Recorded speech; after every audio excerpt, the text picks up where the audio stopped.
am Bishop Emmanuel Akon of Victory Bible Church International, and this is my queen and my bride for 34 years. She's the Reverend Mrs. Gina Akon, and we are privileged to be associated with Powerhouse Ministries International.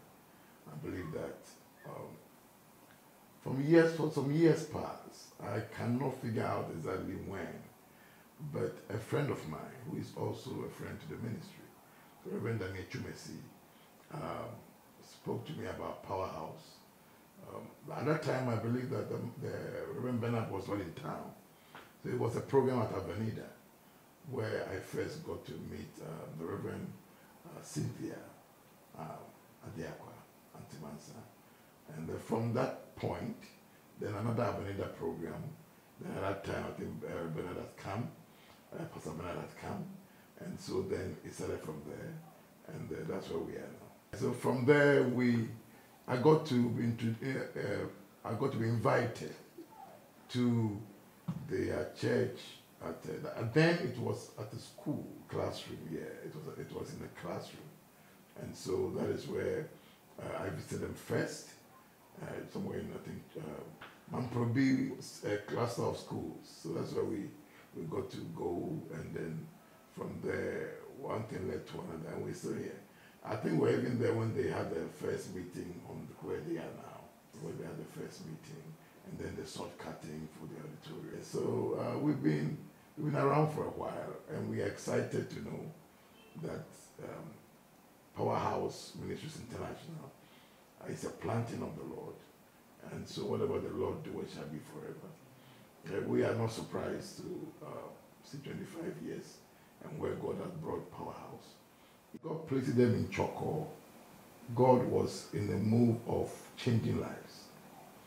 And anybody who will live his life for other people deserves to be encouraged. They need people to lift up their hands. And because they are influencing lives, they're not living for themselves. And to place yourself in such a place, I believe that then the impact you make in the lives of people, only posterity will tell. It's not easy. It's really, really not easy to lead people.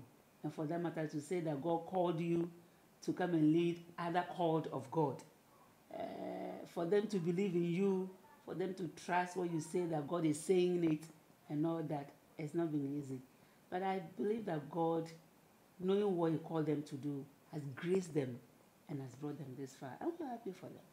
I believe strongly that Reverend Bernard Adiakwa and I'll say Reverend Cynthia Adiakwa are different. Like my wife said, they're chosen. And I believe that they are global. And I still anticipate that there will be fathers to many, parents, spiritual parents to many.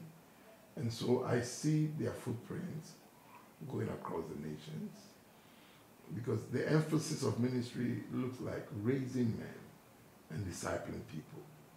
And I know that when disciples are made, they become footprints and extensions of the ministry, because God scatters. So I say God scatters because at a certain stage, those who are in church will not be there 5 years or 10 years after. Life will take them somewhere. And with what these two are putting into people, assisted by you and all the others around them, I believe that they become extensions of their ministry that God placed on them across nations and continents of the world. And I yearn to see that, and I believe that we will live to see that, the global impact and footprints in nations and about the continents of the world. And a multitude will follow this commission. Multitudes will follow this commission. I believe so.